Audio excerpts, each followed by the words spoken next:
கோவை ஜீவஜோதி கலைத்தொடர்பகம் பெருமையுடன் வழங்கும் மாதா தொலைக்காட்சியின் அரம்சை நிகழ்ச்சிக்கு உங்களை வரவேற்பதில் மற்றற்ற மகிழ்ச்சி கொள்கிறேன். நான் உங்களில் ஒருவன் கேமி ஏஜே. இந்த நிகழ்ச்சி பெற்றோர்களுக்கான பிள்ளை வளர்ப்பின் அரிச்சுவடி. அரிச்சுவடினா புத்தகம், புத்தகம்னா ஸ்கூல், ஸ்கூல்னா எக்ஸாம்ஸ். அது குறிப்பா 10th 11th 12th இந்த மாணவர்களுக்கு இருக்கக்கூடிய பப்ளிக் எக்ஸாம்ஸ். இதுல இருக்கக்கூடிய பயம், அதை பத்தி தான் போன வாரம் இந்த நிகழ்ச்சியில பேச துவங்கினோம். என்ன பேசணும் அப்படிங்கிறத ஒரு சின்ன ஒரு ரீகேப்ல பார்த்துட்டு வந்துடலாம். இது மாதா தொலைக்காட்சியின் அரம்சை. போன வாரம் என்ன பேசணும் அப்படிங்கறத ஒரு சின்ன ரீகேப். எதை நீங்க பரீட்சை காரணமாக இழந்தீர்கள்? ஆல்ரெடி ஸ்ட்ரெஸ்ஸாக இருக்குது, அதை ரிலீவ் பண்ணலாம் தான் கீபோர்டு வாசிக்கலான்னு போவேன். ஏன் 1 மணி நேரம் வாசிக்கிறேன் அப்படின்னு கேட்கும்போது எனக்கு அது கொஞ்சம் இதாகும். வீட்டில் இருந்து அவங்க வேலை முடிச்சுட்டு வரும்போது அவங்க நினச்சிப்பாங்க நான் ரொம்ப நேரமாக டிவி மட்டும்தான் பார்த்துட்டு. மியூசிக் கேட்டால் ஏன் இந்த பாட்டு போட்டு கேட்குறேன்னு கேட்பாங்க சார். யாரை பார்த்தாலும் 70க்கு 55, 65, 75, 80. படிச்சதே எதுனா அதுக்கேற்ற மார்க்கு போடல அவங்க. தூக்கம்ங்கிறது டீனேஜ் குழந்தைங்களுக்கு மினிமம் 8 மணி நேரத்துலேருந்து 10 மணி நேரம் தூக்கம் கண்டிப்பா தேவை. சென்ற வாரம் இந்த தலைப்புல என்ன பார்த்தோங்கிறத பார்த்துட்டோம். இப்போ நிகழ்ச்சிக்குள் தொடர்ந்து பயணிப்போம். இது மாதா தொலைக்காட்சியின் அரம்சை. நம்மளோட ரத்தத்துக்குள்ள உங்களுக்கு ஹெமோகுளோபின் பிளட், ஓகேங்களா? அது ஆக்சிஜன் அப்படிங்கிறத டிரான்ஸ்போர்ட் பண்ணும். அதாவது ரத்தம் தான் நம்மளுடைய சுவாசத்தை டிரான்ஸ்போர்ட் பண்ணது. பட் வாட் ஹேப்பன்ஸ் இஸ் நிறைய பேருக்கு ரத்தமே கம்மியா இருக்குது. எதனால? சரியா ஃபுட்டு சாப்பிட்றது இல்லை. இந்த மாதிரி நாங்கள் அப்பப்போ ஸ்கிப் பண்ணிடுவோம். ஹெல்த்தியாக நாங்கள் சாப்பிட்றது இல்லை. வெஜிடபிள்ஸ் ஃப்ரூட்ஸ்னால் என்னென்ன எங்களுக்கு தெரியாது. நமக்கு பிடிச்சதுங்கிறது காளான், வேல்புரி, மசாலா பூரி. அதுக்கப்புறம் உள்ளே இருக்கிற சாப்பாடுல இருந்தாலும் சாப்பாடு, ரசமும், காய் உள்ளே போக மாட்டேங்குது. அந்த மாதிரி நிறைய உணவு பழக்க வழக்கங்களால அவங்களுடைய ரத்த சோகை மாதிரி வந்த மாதிரி இருக்கு. ரெண்டாவது என்ன ஆகுது, அதனால அவங்களோட ஹெமோகுளோபின் கம்மியா இருக்கிறதுனால அவங்களுக்கு மெமரி பவர்ல ரீட்டைன் ஆக மாட்டேங்குது. அதுவும் காரணம், அதுவும் நல்ல காரணம் தான். நிறைய பேர் நான் பார்த்துட்டேன்.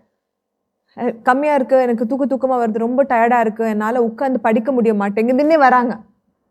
10th 11th 12th புக்க திறந்ததும் தூக்கம் வருகிறது. இப்படி ஒரு பிரச்சனை இருக்கா? இருக்கு, கண்டிப்பா இருக்கு. ஓகே, எம்எல்சி சார் கண்டிப்பா. ஓகே, எல்லாத்துக்கும் அந்த புக்க திறந்ததும் தூக்கம் வருது, டாக்டர் சொன்ன மாதிரி. ஓகே, இதுக்கு என்ன காரணம் அப்படின்னு இங்க கேட்போம். அங்க கேட்கணும். ஏன்னா அவங்க கிளாஸ் எடுக்கும் போது தூக்கம் வரும். இப்போ எனக்கு சில டைம் தூக்கம் வராமல் இருக்கும். அப்போ எங்கள் அம்மா இந்த 2 புக் எடுத்து படி, நீயே தானே தூங்கிடுவ அப்படின்ட்டுவாங்க சார்.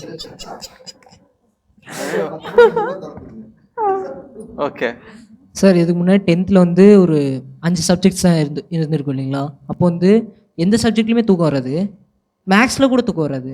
பட்டு சோஷியல் பீரியடில் மட்டும் லைட்டாக தூக்கம் வரும்.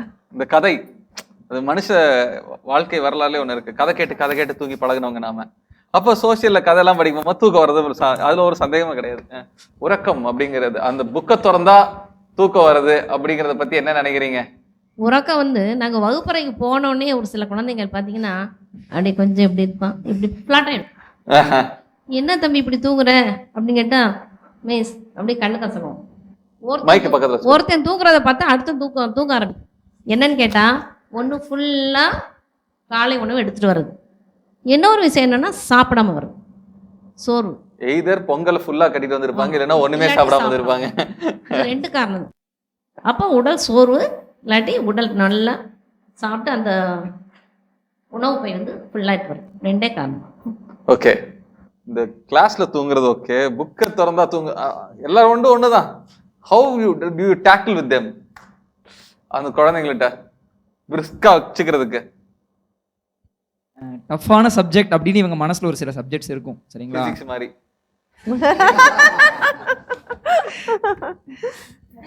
எல்லாருமே சொல்லிட்டாங்க பிசிக்ஸ். ஆமா, காமனா சொன்னது பிசிக்ஸ், மேத்ஸ். அப்போ இவங்களுடைய ஸ்லீப்பிங் பேட்டர்ன் ஆல்ரெடி அஃபெக்ட் ஆயிருக்கு, சரிங்களா? ஸோ அந்த மாதிரி சமயங்கள்ல இவங்களுக்கு தூக்கம், தம்பி சொன்ன மாதிரி தூக்கம் வரணும்னா அவங்க அம்மா அப்பா சொல்றாங்களா எடுத்து புக்கை படிங்க, சரிங்களா? அந்த மாதிரி ஸ்லீப்பிங் டேப்லெட் மாதிரி இருக்குது. அந்த மாதிரி தான் ஆச்சு, உண்மைதாங்க. சரியா, டஃப்பான சப்ஜெக்ட் அப்படி ஓப்பன் பண்ணி சும்மா 2 லைன் படிப்பாங்க. படிக்கும்போது அப்படியே ஆட்டோமேட்டிக்காக என்ன ஆகிடும் அப்படின்னா, என்னென்னா இன்ட்ரெஸ்ட் எல்லாம் படிக்கிறது ஒன்று, கான்சன்ட்ரேஷன் அதில் இல்லை. அதனால உங்களுக்கு ஆட்டோமேட்டிக்காக தூக்கம் வரதுக்கான வாய்ப்பு இருக்குது.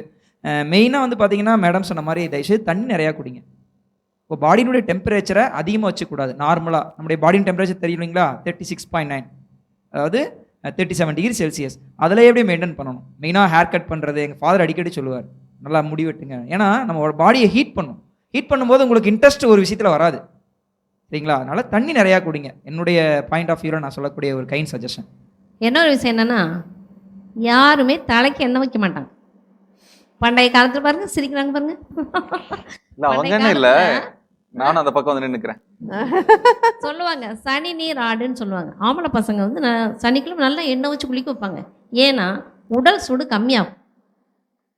சரிங்களா? ஆனால் யாருமே வைக்கிறது இல்லை. யாரோ ஒருத்தவங்க வைக்கிற பார்த்து அந்த தலையை முடிய பம்பை ஆட்டம் வச்சுட்டு எதுலேயோ தோல்வி விட்டுறவங்களாட்டம் தாடி வச்சுட்டு வர்றாங்க. இது எல்லாத்துக்கும் பாருங்க, கண்ணாடியில. பரீட்சைக்கும் சம்பந்தம் இருக்குது. அதுதான் டீச்சர்ஸும் சரி உங்க டாக்டர் சொல்றாங்க. பேச ஒரு உங்க முறையாவது தூக்கம், உங்க உணவு, உங்க வாழ்க்கை பழக்கம், தண்ணி குடிக்கிறது, இது எல்லாமே பரீட்சை கூட சம்பந்தப்பட்டது. ஆனா பரீட்சை அவ்வளவு கஷ்டமானது கிடையாது. அதுதான் நம்ம அடுத்து பார்க்க இருக்கிறோம். ஸோ டாக்டர், உங்ககிட்ட கேட்கறதுக்கு முன்னாடி இவங்ககிட்ட, பரீட்சை ஏன் கஷ்டம் இல்லை, பரீட்சை ஏன் அதை பார்த்து பயப்பட வேண்டாம் அப்படின்னு உங்க ஸ்டூடெண்ட்ஸ்க்கு சொல்லணும்னா என்ன சொல்லுவீங்க, எப்படி சொல்லுவீங்க? உங்கள் மத்தியில், மாணவர் மத்தியில் எனக்கு தேடல் இல்லை. ஏன்னா பெற்றோர் எல்லாத்தையுமே சுலபமாக வாங்கி கொடுத்துரும். நீங்கள் ஒரு குறிக்கோள் வச்சுக்கணும். நான் இதை வருங்காலத்தில் இந்த உயர்வுக்கு நான் வரணும், எந்த கனியுமே எட்டாவது நினச்சோம்னா எட்டாமல் தான் போகும். முயற்சி பண்ணுங்க. முயற்சி பண்ணுறவங்கள்ட்ட தேர்வு பயமே இருக்காது. சரிங்களா? தேர்வு வந்து இந்த ஜென்ரேஷன் அதிகம் நினைக்கிறேன். எஸ், ஏன்னா எல்லாத்தையும் கூகுளில் தேடிட்டு இருக்காங்க. கூகுளில் தேடுறாங்க, ஆனால் அவங்க வாழ்க்கையை தேட மாட்டாங்க. சரிங்களா தம்பிங்களா? லாஸ்ட் அவங்க சொன்னாங்க இல்லையா, ஆன்லைன் எக்ஸாம்ஸ், அது எல்லாமே கூகுளில் தேடி தான் எழுதுனீங்க. ஸோ அவங்களுக்கு தேடல் அதிகம், ஏன்னா கூகுளில் தேடிட்டு இருந்திருக்காங்க இத்தனை நாள். இப்போ how that is going to அஃபெக்ட்னு அடுத்த கொஸ்டின் வருவோம். Okay, that is going to affect your things. ஏன்னா இது வரைக்கும் வந்து தேடி மிஸ் சொன்ன மாதிரி தேடி எழுதிட்டீங்க. நீங்க வந்து பார்க்காம எழுத போறீங்க. ஹவு டு யூ, நீங்க அதை எப்படி ஹேண்டில் பண்ண போறீங்க, ஒரு பெரிய விஷயம் இருக்கு. நீங்க வந்து எல்லாமே உங்கள்ட்ட எல்லா திராணியுமே இருக்கு, திறனும் இருக்கு. நீங்க தேர்வை கண்டு பயப்படவே அவசியம் இல்லை. ஒன்று சொல்லுவாங்க, அரண்டவனுக்கு இருண்டதெல்லாம் பேய்ன்னு சொல்லுவாங்க. நீங்க இருளை கண்டு பயப்படக்கூடிய மைக் எப்படி சொல்லுங்க, மாணவ செல்வங்கள் இல்லை. சரிங்களா? நாங்களும் உங்களுடைய இருளை போக்குவதற்கு தான் நாங்கள் ஆசிரியர்கள் இருக்கோம். உங்களுக்கு என்ன உங்களுக்கு சந்தேகமோ எங்கள்கிட்ட கேட்கலாம். நீங்கள் எதுக்கு பயந்துக்கிறீங்க? பயம் பயம் பயம். இன்றைய காலகட்டத்தில் எங்களுக்கு தான்ப்பா பயமா இருக்கு. நான் ஒரு ஸ்டூடெண்டா இருந்தா கேட்டு ஒரே இது கேள்விதான், எக்ஸாம் ஹால்ல கேட்கலாமா அப்படின்னு தான் கேட்பேன். எக்ஸாம்களை கேட்க விட மாட்டோம்ல. இன்னைக்கு நாங்கள் தான் பயந்துக்கிறோம். எங்கள் குழந்தைங்க என்ன பண்ணுவானுங்களோ, இதுவரை தேர்வு எழுதலையே. 9th பிறந்தப்பயே சுனாமி, அதுக்கடுத்து கொரோனா, 10th எக்ஸாம் இல்லை, இப்போ 12th எழுத போகிறானே, அந்த பயம் மட்டும் எங்களுக்கு இருக்குது. சரிங்களா? நீங்கள் பயந்துக்க வேண்டாம். ஓகே, என்னுடைய வகுப்பை பொறுத்தளவில் இந்த எக்ஸாம் ஃபியர் அப்படிங்கிறத வந்து ஒவ்வொரு பாடம் நடத்துகின்ற பொழுதே நல்லா கான்சன்ட்ரேட் பண்ண சொல்லுவேன். ஒரு கான்செப்டை நாம் வந்து எக்ஸ்பிளைன் பண்ணுறோம் அப்படின்னா நீ அதை நல்லா ஒரு கவனத்துக்கு கொண்டு வா. ஒரு 2 நிமிஷம் அல்லது 3 நிமிஷம் நான் சொன்னதை திருப்பி ஒரு தடவை கண்ண மூடி வந்து யோசிக்க சொல்லுவேன். தேர்வை வந்து நீ வந்து பார்த்து தான் எழுதணும்னு சொல்லுவேன். ஒரு கேள்வி படிக்கும் பொழுது, ஒரு கொஸ்டின் பேப்பரில் வந்திருக்க ஒரு கேள்வியை படிக்கும் பொழுது 3 கேள்வி உன் மனசுக்குள்ள எழுதணும். என்ன கொடுத்துருக்குறாங்க, என்ன கேட்குறாங்க, எப்படி செய்யலாம். இந்த எப்படி செய்யலாங்கிற போது நீ கண்ணை மூடி யோசிச்சிருக்கும்பொழுது நான் வந்து கிளாஸில் நடத்துறது உனக்கு அங்கே வரும், அதை நீ பார்த்து எழுதலாம். அப்போ உனக்கு வந்து இந்த எக்ஸாம் ஃபியர் வராது, எக்ஸாம் ஒரு பயமே வராது. நீ ஈஸியாக போய் அட்டன் பண்ணிட்டு வரலாம். இதை வந்து நீ வந்து கடைசி நேரத்தில் ட்ரை பண்ணக்கூடாது. ஒவ்வொரு வகுப்புலையும் ஒவ்வொரு நேரம், ஒருவேளை அவங்க தினசரி படிப்புல ட்ரை பண்ணலாம், படிக்க ஒவ்வொரு வகுப்புலையும் நான் அதை சொல்வேன். இந்த ஃபஸ்ட்டு ரீசன்ட் டெஸ்ட்டுக்கு பையங்களுக்கே ஒரு இது கொடுத்து எல்லாரும் கண்ணை மூடி உட்காருங்கன்னு சொல்லி ஒரு 5 நிமிஷம் உட்கார வச்சு அவன் குலதெய்வத்தை எல்லாரும் மனசார கும்பிடுன்னு சொல்லி யார் யாருக்கு என்னென்ன கொஸ்டின் ஃப்ளாஷ் ஆகுதோ எல்லாத்தையும் மனசில் வைங்கன்னு சொல்லி அவங்க ஃப்ளாஷ் பண்ண அந்த கொஸ்டினை மட்டும் நான் வந்து போர்டில் எழுதி போட்டேன். அது மட்டும்தான் வந்துச்சு. அது மட்டும்தான் வந்துச்சு. அது மட்டும்தான் வந்துச்சு. ஆனால் இவங்க எழுதலையே. ஓகே, அதையும் எழுதலை. ஏன் எழுதலை அப்படின்னு சொல்லி கேட்டாக்க எங்களால் படிக்க முடியல, இன்னும் கொஞ்சம் கவனம் பண்ண முடியல.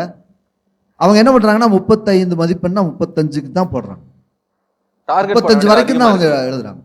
அப்போ எழுதும்போது உனக்கு வந்து அங்கே வரக்கூடிய வந்து கான்செப்டில் இருக்கக்கூடிய ஒரு சில பாயிண்ட் நீ நோட் பண்ணல, ஸ்பெல்லிங் மிஸ்டேக், இதுக்கெல்லாம் மார்க் குறையும் அப்படிங்கிறத வந்து அவங்களுக்கு தெரிய மாட்டேங்குது.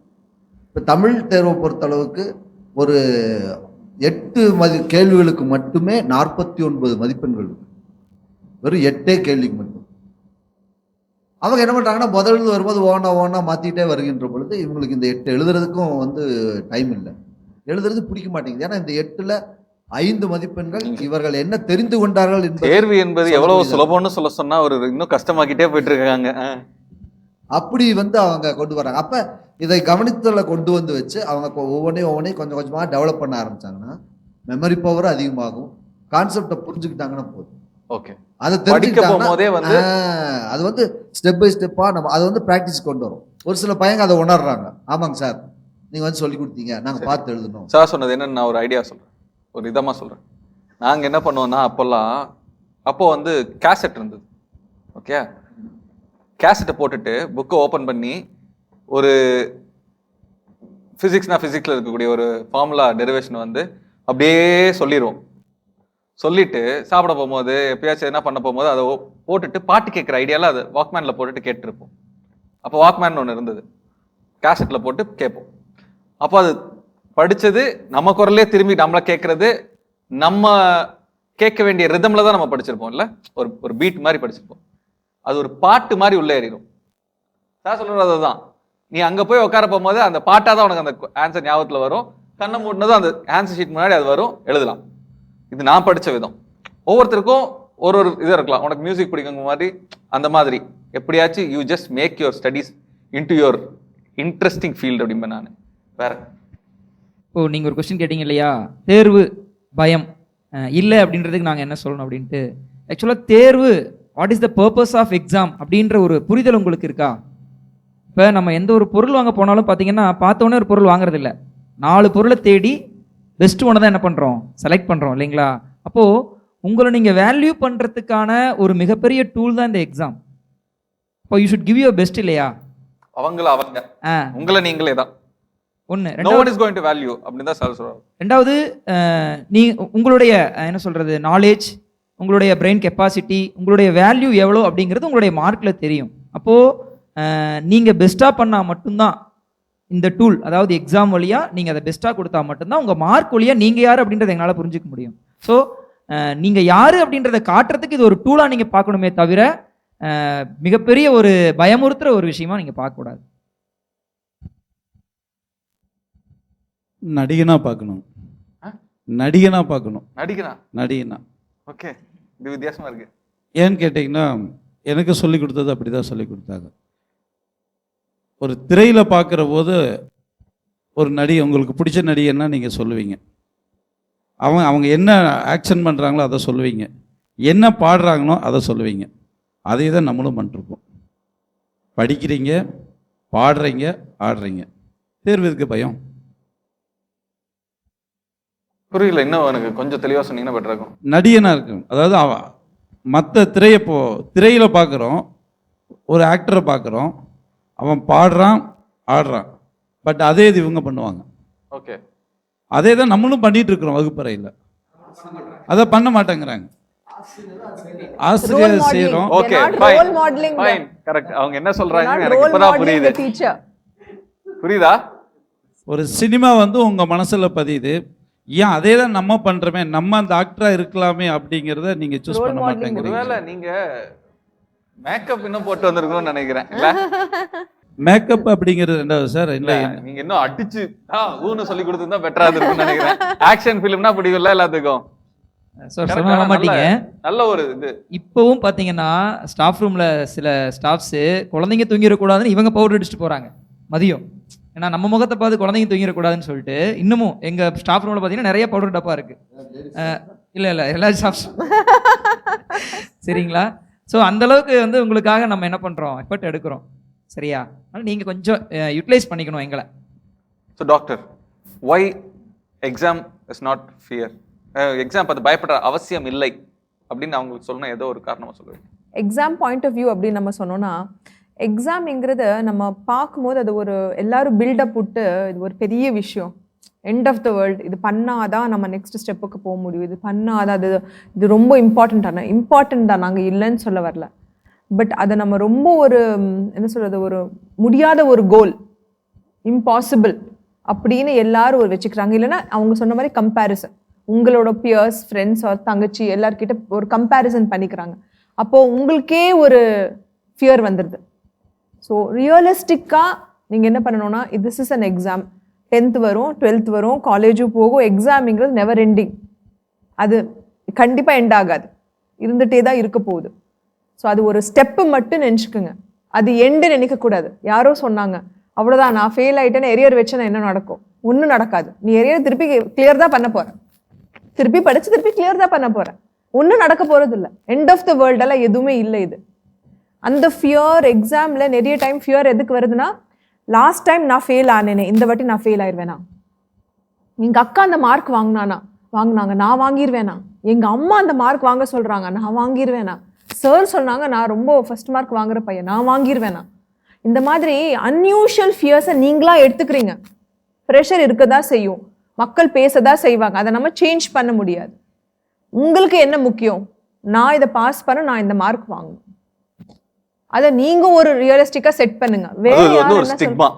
இந்த பப்ளிக் எக்ஸாம்ங்கிறது ஒரு ஸ்டிக்மா எழுதி வச்ச மாதிரி. ஐயோ பப்ளிக் எக்ஸாம், ஐயோ பப்ளிக் எக்ஸாம், ஐயோ பப்ளிக் எக்ஸாம் இல்லையா? 10வது 11வது 12வது இன்னும் சொல்ல போனா 3வதுக்குலாம் வருதுங்கிறாங்க. அதெல்லாம் நினைச்சாலே பக்குங்குது. அதை விடுங்க. ஓகே, இப்போ 10, 11, 12 அந்த பப்ளிக் எக்ஸாம்னால இன்னும் ஃபியர், லைஃப் போயிருதுங்கிறாங்க. என்ன லைஃப் போகுதுன்னு தெரியல. இப்போ 100% இது ஆக்சுவலாக என்ன சொல்றாங்கன்னா, எல்லாருமே 99, 100 வாங்கணும். நாங்கள் டீச்சர்ஸோ பேரண்ட்ஸோ என்ன சொல்றோம்? 95 வாங்கினா 5 மார்க் எங்கே போச்சு, 90 வாங்கினா 10 மார்க் எங்கே போச்சு.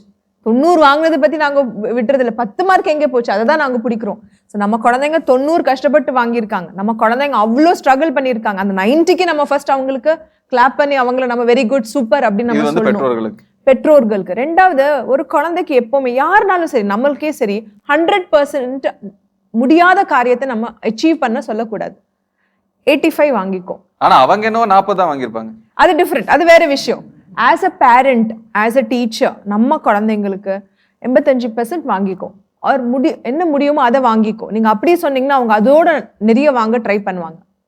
நீங்க 100% வாங்க, 95 முடியாத காரியம், அதிலேயே இன்னும் ஸ்ட்ரெயின் பண்ணுவாங்க, இன்னும் படிக்க ஆரம்பிப்பாங்க, தூக்கம் எல்லாமே கெட ஆரம்பிச்சிடும். யூ கேன், என்ன முடியுமோ அதை சொல்லுங்க. ரியலிஸ்டிக்கா கோலை செட் பண்ணுங்க. டெஃபினட்டா அதை கிராஸ் பண்ண ட்ரை பண்ணுவாங்க. அன்ரியலிஸ்டிக்கா 95, 100, 99, 200 அந்த மாதிரி சொல்லும் போது குழந்தை. ஆனா பட் நம்ம ஜெனரேஷன் என்னோட டீச்சர்ஸோ நம்ம ஜெனரேஷனா சொல்லுவாங்கன்னா, அப்படி சொல்லலாம் அவங்க அதுவும் படிக்க மாட்டாங்க. நிறைய பேரண்ட்ஸ் சொல்லுவாங்க, சொல்றீங்க ஒரு 90 காமிச்சாதான் 60க்கு வருவாங்க அப்படிங்கிறது நம்ம ஜெனரேஷன். இல்ல இந்த நேரத்துல என்னோட லிமிட் என்ன அப்படிங்கறது இவங்க யாருக்காவது என்னைக்காவது டெஸ்ட் பண்ணியிருக்காங்களா? அது கேட்கலாம். என்னோட லிமிட் என்ன, என்னோட கோல் அது வந்து எங்க இருக்குது? என்னோட கோல் வந்து பார்த்தீங்கன்னா சென்டம் தான், அது என்னால் முடியும். ஐ எம் கேபபிள் ஆஃப் பண்ணிட்டு இருக்கு. Very good, very good, good. That's got confidence. வேற ஏதாவது பிராக்டிக்கலா நீங்க வந்து என்னோட லிமிட் என்ன அப்படின்னு ஏதாவது ஒரு எக்ஸாம்ல ட்ரை பண்ணிருக்கீங்களா? அட் மை பெஸ்ட், நான் பாரு இதுல பாரு எவ்வளவு வாங்குறேன். That's a good point actually. அப்படிங்கிறது evaluating ourselves. அவர் சொன்னதும் சார் சொன்னதும் ஒரே விஷயம் தான் ஆக்சுவலா. எக்ஸாம் இஸ் நத்திங் பட் நம்மள நாம எவாலுவேட் பண்ணி பரீட்சை செய்து பார்த்துக் கொள்வது. நம்மள நாம தான், மத்தவங்க கிடையாது. கொஸ்டின் மத்தவங்க கேட்கலாம், ஆனா அந்த கொஸ்டினுக்கு ஆன்சர் பண்ண முடியுதான்னு நம்மள நாம தான் பரீட்சை பண்ணிக்கிறோம் அப்படிங்கிறத சார் சொல்ல வர்றாரு. சார் சொல்றதும் அதே தான். அந்த பரீட்சையில நான் எவ்வளவு ரீச் பண்ணுவேங்கிறத, அந்த பரீட்சைக்கு முன்னாடி என்ன நான் என்ன சொல்றது, பரீட்சை நானே எனக்கு எழுதி பார்த்துக்கிட்டேன் அப்படிங்கிறது தான். இந்த ஒரு கொஸ்டின் பேப்பர்ல பர்டிகுலர் என்னோட லிமிட் என்ன, என்னோட ஹையர் எவ்வளவுன்னு நான் பார்த்துடுறேன், இந்த தேர்வில் பார்த்துடுறேன், என்ன கொஸ்டின் நீ கொடுங்கயா பார்த்துடலாம் அப்படிங்கிற ஒரு இதை நீங்க என்னைக்காவது எடுத்துருக்கீங்களா? எடுத்து பாருங்க. எல்லா எக்ஸாமும் ஊதிட்டு போயிட்டே இருக்கலாம். போட்டி போடுறது ஊதிட்டு போயிட்டே, நான் பார்க்குற மனப்பான்மை தான். காம்படிஷன். போட்டி யாரு கூடனா கொஸ்டின் பேப்பரோட தான், ஃப்ரெண்ட்ஸோட இல்ல. ஓகே, இந்த இடத்துல நான் கொஞ்சம் சொல்லணும்னு நினைக்கிறேன். பரீட்சை அப்படிங்கிறது என்னன்னா, இவங்க சொன்னதுல இருந்தே தான் நான் சொல்றேன். பரீட்சை அப்படிங்கிறது எவாலுவேஷன் தான், அவங்க சொன்ன மாதிரி. அதாவது மதிப்பிடுதல். எதை மதிப்பிடுறோம்னா நம்ம நாலேஜ் தான். ஆனா இந்த நாலேஜ் தான் வாழ்க்கையா அப்படின்னா, புத்தகத்திலிருந்து நம்ம இந்த பள்ளிக்கூடத்திலிருந்து எடுத்துக்கிட்ட இந்த நாலேஜ் தான் வாழ்க்கையா அப்படின்னா கிடையாது. வாழ்க்கை பெரியது, ரொம்ப ரொம்ப பெருசு. இந்த புத்தகத்துல நாம இந்த குறிப்பிட்ட வகுப்பறைகள்ல நாம படிச்சுக்கிட்ட இந்த புத்தகத்திலிருந்து கத்துக்கிட்டதுங்கிறது வந்து ரொம்ப ரொம்ப ரொம்ப ரொம்ப கம்மி. அது வாழ்க்கைக்கானது கிடையாது. வாழ்றதுக்கு, நம்ம சம்பாதிக்கிறதுக்கு அல்லது நமக்கு இருக்கக்கூடிய திறமை இன்னும் கொஞ்சம் நாலேஜை ஏத்திக்கிறதுக்கான கல்வி தான் அது. வாழ்க்கைக்கான கல்வி இந்த பள்ளிக்கூடத்துக்கு வெளியில நீங்க உங்க அப்பா அம்மா கத்துக் கொடுக்கறது, சமூகம் கத்துக் கொடுக்கறது, இன்னும் பலர் கத்துக் கொடுப்பதெல்லாம் இருக்கு இல்லையா, அதுதான் வாழ்றதுக்கான கல்வி. இது வந்து வேலைக்கு போறதுக்கான ஒரு பேசிக் கல்வியா கூட இருக்கலாம். இல்லை இது இல்லாம உங்க வேலை வேறையாக கூட மியூசிக் டைரக்டர் ஆகலாம் நீ. உனக்கு இது தெரியும், இது சொல்ற இல்லையா கீபோர்டு, நீ ஒரு டாக்டர் கம் மியூசிக் டைரக்டர் ஆகலாம். ஓகே, ஸோ பரீட்சை, இந்த பரீட்சை வந்து it is not going to decide you. இந்த மார்க் வந்து இதை பார்த்துட்டு இருக்க இந்த இங்க உட்காந்துட்டு இருக்க இந்த 7 பேர் மட்டும் கிடையாது, இதை பார்த்துட்டு இருக்க யாரையுமே வந்து இந்த பரீட்சையில வர மார்க் வந்து உங்க வாழ்க்கையை டிசைடே பண்ணாது. பெற்றோர்களும் இதை புரிஞ்சுக்கணும், மாணவர்களும் இதை புரிஞ்சுக்கணும். இந்த மார்க் இட் இஸ் ஜஸ்ட் உங்க ஸ்கூல்ல நீங்க படிச்ச படிப்பினுடைய மார்க்கே தவிர உங்களை மதிப்பிடுறது கிடையாது. ஒரு குழந்தையும் வேற வேற மாதிரி இருக்குது. சட்டையிலிருந்து, கடவுள் படைப்பு அப்படிதானே, கண்ணுல இருந்து மூக்குல இருந்து எல்லாமே இங்க உட்காந்துட்டு இருக்க அத்தனை பேர் வேற மாதிரி இருக்கும். ஸோ ஒவ்வொரு குழந்தையும் வேற மாதிரி இருக்கு. அவங்களோட லிமிடேஷன்ஸ் வேறையா இருக்கு, அவங்களுடைய காலச்சூழல் வேறையா இருக்கு, அவங்களுடைய பொருளாதார சூழல் வேறையா இருக்கு, வாழ்க்கை சூழல் வேற இருக்கு. அப்ப எல்லாத்தோட மதிப்பெண்ணும் வேற வேறையா இருக்கும். பெற்றோர்கள் கம்பேரிசன் பண்ணக்கூடாது. படிக்கிற நாம நல்லா படிக்கிறோம் பார்த்து பயப்படக்கூடாது. So exam it's not to be afraid. எக்ஸாமை பார்த்து பயப்படுறதுக்கு ஒண்ணுமே கிடையாது. ஏன்னா இந்த எக்ஸாம்ங்கிறது வாழ்க்கையே கிடையாது. வாழ்க்கை மிக மிக பெரியது. பயப்படலாமா என்ன? தூங்காம இருக்கணுமா என்ன? அவசியம் இல்லை. எப்படி போலான்னா, சார் சொன்ன மாதிரி எக்ஸாமா வாடா பார்த்துக்கலாம். Okay, it's nothing, it's just an exam. அவ்வளோதானே எக்ஸாம், அவ்வளோதான். EXAM 4 வார்த்தை. இந்த 4 வார்த்தைக்குள்ள நிறைய சப்ஜெக்ட்ஸ் இருக்கு, அவ்வளோதான். அப்படி பாருங்க. இந்த நிக்க பயம், உட்கார பயம், அந்த மாதிரி பரீட்சை பயம் ரொம்ப பெரிய பயம் இல்லையா? இதை பத்தி ஒரு வாரத்துல பேசிட முடியுமா? முடியாது. 2 வாரத்துல பேச முடியுமா? முடியாது. ஸோ இனி வரும் வாரங்களிலும் இதே தலைப்புல தான் பயணிக்க இருக்கிறோம். இது மாதா தொலைக்காட்சியின் அறம் செய். அடுத்த வாரமும் இதே தலைப்பில் சந்திக்கும் வரை உங்களிடமிருந்து விடைபெறுவது நான் உங்களில் ஒருவன், கேமி ஏஜே.